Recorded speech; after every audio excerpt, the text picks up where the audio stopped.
Hello everyone, welcome to our channel. Welcome to Africa by Ajia. എല്ലാവരും സുഖമായിട്ടിരിക്കുക അല്ലേ? കുറേ നാൾക്ക് ശേഷമാണ് നമ്മൾ ഒരു ലോങ് വീഡിയോ അപ്ലോഡ് ചെയ്യാൻ പോകുന്നത് കേട്ടോ. അപ്പോൾ എല്ലാവരും വീഡിയോ കാണുക. ഇന്ന് നമ്മൾ ചെയ്യാൻ പോകുന്നത്, അല്ലെങ്കിൽ ഞാൻ നിങ്ങളെ കാണിച്ചു തരാൻ പോകുന്നത് ഉഗാണ്ടയിലെ ഒരു ഫുഡാണേ. അതായത് മട്ടോക്കെ എന്ന് പറയും. അപ്പോൾ ഈ മട്ടോക്കെ എന്ന് പറഞ്ഞാൽ വാഴയാണ്. അപ്പോൾ ഞാൻ നിങ്ങൾക്ക് കാണിച്ചു തരാം കേട്ടോ. വാഴയല്ല, വാഴയ്ക്കാണ്. അപ്പോൾ ഞാൻ അത് കാണിച്ചു തരാം. അതെങ്ങനെയാണ് നമ്മൾ പ്രിപ്പയർ ചെയ്യുന്നതെന്നും കൂടി കാണിച്ചു തരാം കേട്ടോ. അപ്പോൾ ഇത് ഇന്നത്തെ ഞങ്ങളുടെ ഡിന്നറിന് വേണ്ടിയിട്ടാണ് കേട്ടോ. അപ്പം എല്ലാവരും എൻജോയ് ചെയ്യുക. ഈ കാണുന്നതാണ് മട്ടോക്കെ എന്ന് പറയുന്നത്. അപ്പോൾ നമ്മൾ ഇത് നമ്മൾ കുക്കിങ്ങിന് വേണ്ടിയിട്ട് മാത്രമേ എടുക്കത്തുള്ളൂ. ഇത് നമ്മൾ പഴുത്ത് കഴിക്കാൻ വേണ്ടിയിട്ട് എടുക്കാറില്ല, കുക്കിങ്ങിന് വേണ്ടിയിട്ട് മാത്രമാണ്. നല്ല ടേസ്റ്റുള്ളൊരു വാഴയ്ക്കയാണ് കേട്ടോ. ഞാൻ നാട്ടിൽ വെച്ച് ശരിക്കും എനിക്ക് വാഴയ്ക്ക ഒന്നും എനിക്കിഷ്ടമല്ല. അത് സാമ്പാർക്ക് വെച്ച് കഴിഞ്ഞാൽ ഞാൻ കഴിക്കാത്ത ഒരാളായിരുന്നു. പക്ഷേ ഇവിടെ വന്നപ്പോഴത്തേക്കും ഇതൊരു മെയിൻ ഫുഡായിട്ടുണ്ടായിരുന്നു. അപ്പോൾ ഞാൻ നിങ്ങൾക്ക് മട്ടോക്കെ കാണിച്ചു തന്നു.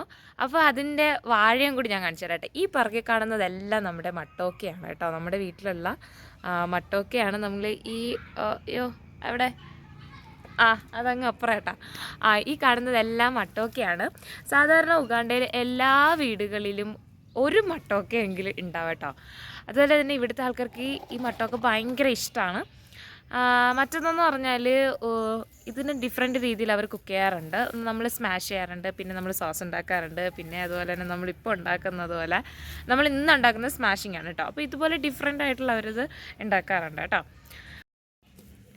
അപ്പോൾ ഇന്ന് എൻ്റെ കൂടെ മട്ടോക്കെ പീൽ ചെയ്യാനായിട്ട് എന്നെ ഹെൽപ്പ് ചെയ്യുന്നത് ഫ്ലോറൻസ് ആണ്. പിന്നെ അതുപോലെ എൻ്റെ ഫ്രണ്ട് ഉണ്ട്. അപ്പോൾ പുള്ളിക്കാരനാണ് വന്നിട്ട് ഇത് സ്മാഷ് ചെയ്യാൻ പോകുന്നത് കേട്ടോ. ഇന്ന് നമ്മൾ ശരിക്കും ട്രഡീഷണൽ വേയിൽ എങ്ങനെയാണ് മട്ടോക്കെ സ്മാഷ് ചെയ്യുന്നത് അതുപോലെയാണ് നമ്മളിന്ന് ചെയ്യാൻ പോകുന്നത്. ആദ്യം നമ്മൾ ചെയ്യേണ്ടതെന്ന് പറഞ്ഞാൽ നമ്മൾ ഇതൊക്കെ ഇങ്ങനെ എടുത്ത് വെച്ചതിന് ശേഷം, അതായത് ഇത്രയാണ് നമ്മൾ ചെയ്യാൻ പോകുന്നത്. നമ്മളൊരു 6 പേരാണുള്ളത്. അപ്പോൾ 6 പേർക്ക് ഇത്രയും മതി കേട്ടോ. ഇത്രയും മതി. നമ്മൾ 6 പേർക്ക് വേണ്ടിയിട്ടാണ് എനിക്ക് തോന്നുന്നൊരു 2 ബഞ്ച് നമ്മൾ എടുത്തിട്ടുണ്ട് കേട്ടോ. അപ്പം പിന്നെ അതുപോലെ തന്നെ ഇവിടെ നിങ്ങൾക്ക് വെള്ളം കാണാൻ പറ്റും. ഈ ബേസൺ എന്ന് പറഞ്ഞാൽ അതിൽ കുറച്ച് വെള്ളവും കൂടി നമ്മൾ വെച്ചിട്ടുണ്ട്. ഇത് പീൽ ചെയ്തെടുത്തിട്ട് നമുക്ക് ഈ വെള്ളത്തിനകത്താണ് ഇടാനുള്ളത്. അല്ലാന്നുണ്ടെങ്കിൽ അതിനകത്തൊരു കറയുണ്ട്. അത് കറ പറ്റി ഒരുമാതിരി കറുത്ത കളറിനിരിക്കും. അപ്പോഴത്തേക്ക് സ്മാഷ് ചെയ്യുമ്പോഴത്തേക്ക് അത്ര രസം ഉണ്ടാവില്ല, അല്ലെങ്കിൽ ഒരു കറുത്ത കളറിൽ ഉണ്ടാവും. പിന്നെ ഇത് പീൽ ചെയ്യുന്നത് ഇങ്ങനെയാണ് കേട്ടോ. കണ്ടത് ഇങ്ങനെ എടുത്തതിന് ശേഷം, പക്ഷേ ഇത് പീൽ ചെയ്യുന്നതിന് മുന്നേ നമ്മൾ എണ്ണ തേക്കണം. അപ്പോൾ ഞാൻ പറഞ്ഞാൽ തന്നെ നമ്മൾ മട്ടയ്ക്ക് പീൽ ചെയ്യുന്നതിന് മുന്നേ നമ്മൾ എണ്ണ തേക്കണം കേട്ടോ. അല്ലാന്നുണ്ടെങ്കിൽ നമ്മുടെ കയ്യിൽ നിന്നൊക്കെ ആ കറ പോകാനായിട്ട് കുറച്ച് ബുദ്ധിമുട്ടായിരിക്കും.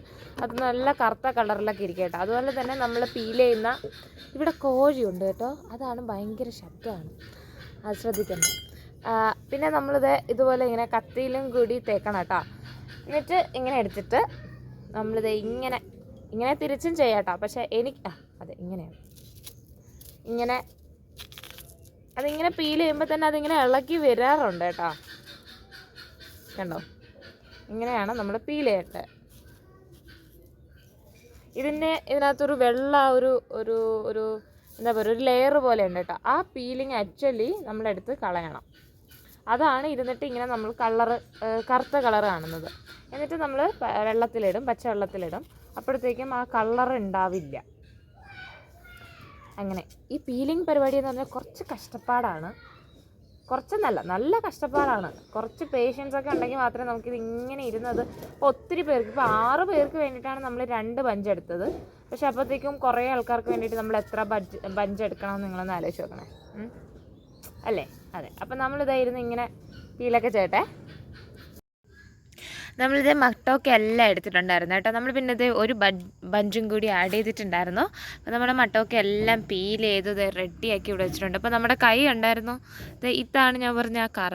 അപ്പോഴത്തേക്ക് ഈ എണ്ണ തേച്ചിട്ടാണെന്നുണ്ടെങ്കിൽ അധികം കുഴപ്പമില്ല. അല്ലാന്നുണ്ടെങ്കിൽ ഇതെല്ലാം കറുത്തൊരുമാതിരി ഇളകത്തില്ല. ഇനി നമ്മളിത് വാഷ് ചെയ്ത് കഴിഞ്ഞാൽ തന്നെ ഇതങ്ങ് പെട്ടെന്ന് തന്നെ അങ്ങ് പോകാൻ ചെയ്യാം കേട്ടോ.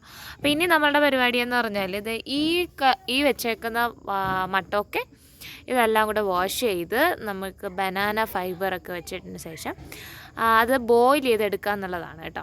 അപ്പോൾ അത് ഞാൻ കാണിച്ചു തരാവേ.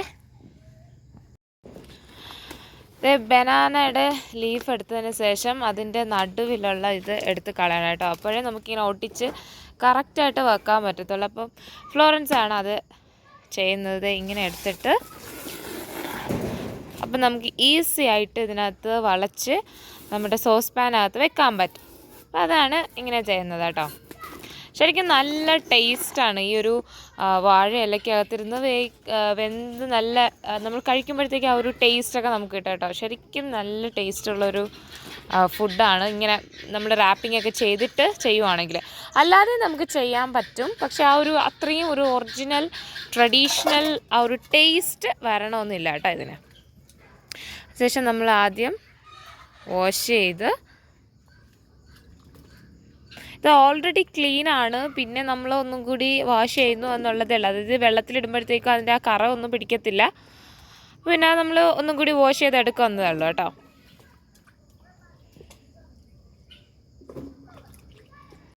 അപ്പോൾ അതെ, ഞാൻ ഓടിപ്പോയി ഇതൊക്കെ ഒന്ന് വാഷ് ചെയ്തിട്ട് വരാം കേട്ടോ.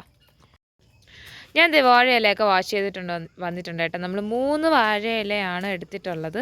ഇങ്ങനെയാണ് കേട്ടോ അത് റാപ്പ് ചെയ്ത് വെക്കുന്നത്. ഇതേ കണ്ടോ, ഇത് അത്യാവശ്യം വലിയൊരു സോസ് പാൻ ആയിപ്പോയി. അപ്പോൾ അതുകൊണ്ട് നമ്മളത് എങ്ങനെ നമുക്ക് ചെറുതാക്കി ഇതിനകത്ത് വെക്കാൻ പറ്റുമെന്നാണ് ഫ്ലോറൻസ് നോക്കുന്നത് കേട്ടോ.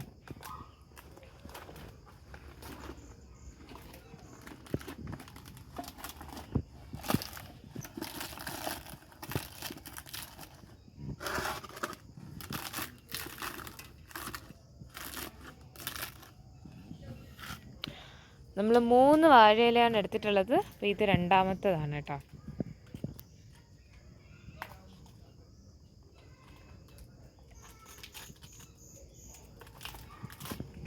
ഇത് നമ്മൾ അതുപോലെ തന്നെ നന്നായിട്ട് റാപ്പ് ചെയ്ത് വെക്കണം.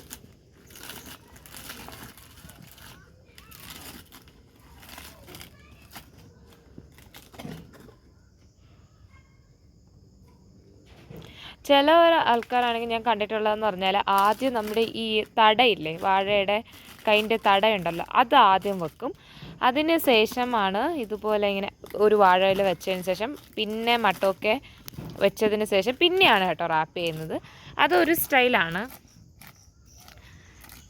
ഈ ഒരു സ്റ്റൈൽ ഞാൻ ശരിക്കും ആദ്യമായിട്ടാണ് കേട്ടോ കാണുന്നത് ഇങ്ങനെ ചെയ്യുന്നത്. ഞാൻ കണ്ടിട്ടുള്ളതെല്ലാം അടിയിൽ ഇങ്ങനെ വാഴയുടെ തട വെച്ചിട്ടുള്ളതാണ്. Enough okay. അപ്പം ഇത് 2 മതി എന്നാണ് പുള്ളിക്കാരി പറയുന്നത് കേട്ടോ. അപ്പോൾ നമുക്കിനി ഇത് കുക്ക് ചെയ്താലോ. ഫൈനലി നമ്മുടെ മട്ടൊക്കെ ഇവിടെ റെഡി ആയിട്ടുണ്ട് കേട്ടോ. അതേ കണ്ടില്ലേ, നമ്മൾ റാപ്പ് ചെയ്ത് അടിപൊളിയായിട്ട് വെച്ചിട്ടുണ്ട്. അപ്പോൾ നമ്മൾ ഇതിൻ്റെ കൂടെ കഴിക്കുന്നതെന്ന് പറഞ്ഞാൽ മട്ടോക്കയും ബീഫ് കറിയും നല്ല ടേസ്റ്റാണ്. പിന്നെ അതുപോലെ ചിക്കൻ കറിയും അടിപൊളിയാണ്. പിന്നെ ഇന്ന് നമ്മൾ കഴിക്കാൻ പോകുന്നതെന്ന് പറഞ്ഞാൽ മട്ടോക്കെ സ്മാഷും അതുപോലെ തന്നെ ജീനട്ട് പേസ്റ്റാണ് കേട്ടോ. ജീനട്ട് പേസ്റ്റും കൂടെയാണ്, നല്ലൊരു കോമ്പിനേഷനാണത്. അപ്പോൾ നമ്മളന്ന് അതാണ് കേട്ടോ കഴിക്കാൻ പോകുന്നത്. അതുപോലെ ഇത് നമ്മൾ കുക്ക് ചെയ്യുന്നതെന്ന് പറഞ്ഞാൽ ഫയർവുഡിലാണ് നമ്മളിന്ന് ചെയ്യാൻ പോകുന്നത്. സാധാരണ നമ്മളിങ്ങനെയുള്ള ഫുഡെല്ലാം നമ്മൾ ചാർക്കോൾ അല്ലെങ്കിൽ ഫയർവുഡാണ് ചെയ്യുന്നത്. അപ്പോൾ നമുക്കിപ്പോൾ ഇന്നത്തെ അവൈലബിലിറ്റി എന്ന് പറയുന്നത് ഫയർവുഡാണ്. അപ്പോൾ അതിനകത്താണ് കേട്ടോ നമ്മൾ കുക്ക് ചെയ്യാൻ പോകുന്നത്. അപ്പോൾ ഞാൻ ഇതൊക്കെ കഴിഞ്ഞതിന് ശേഷം കഴിക്കുന്ന സമയത്ത് കാണിച്ചു തരാം. 6:51 ആയിട്ടുണ്ട്. അപ്പം എനിക്കറിയത്തില്ല എത്രത്തോളം നമുക്ക് ഈ ലൈറ്റൊക്കെ കിട്ടും വീഡിയോ എടുക്കാനുള്ളതെന്ന്. പക്ഷെ എന്തായാലും ഞാൻ കുക്ക് ചെയ്തതിന് ശേഷമുള്ള വീഡിയോ നമുക്ക് കാണിച്ചു തരാം കേട്ടോ. അപ്പോൾ ഇത് ഏകദേശം എനിക്ക് തോന്നുന്നു ഒരു മണിക്കൂറൊക്കെ എടുക്കും ഇത് നന്നായിട്ടൊന്ന് വെന്ത് വരാൻ വേണ്ടി. നമ്മൾ വെള്ളമൊന്നും ഒഴിക്കുന്നില്ല, സ്റ്റീമായിട്ടാണ് ഇത് വരേണ്ടത്. എന്നിട്ട് ഇതിനെ നമ്മൾ എന്ത് ചെയ്യുന്നറിയാവോ, ഈ ബനാന ഫൈബറില്ലേ, ഇതിനെ നമ്മളിങ്ങനെ താഴ്ത്തി കൊടുക്കും. അപ്പോഴത്തേക്കും അതിങ്ങനെ സ്മാഷ് ആയിട്ട് വരും കേട്ടോ.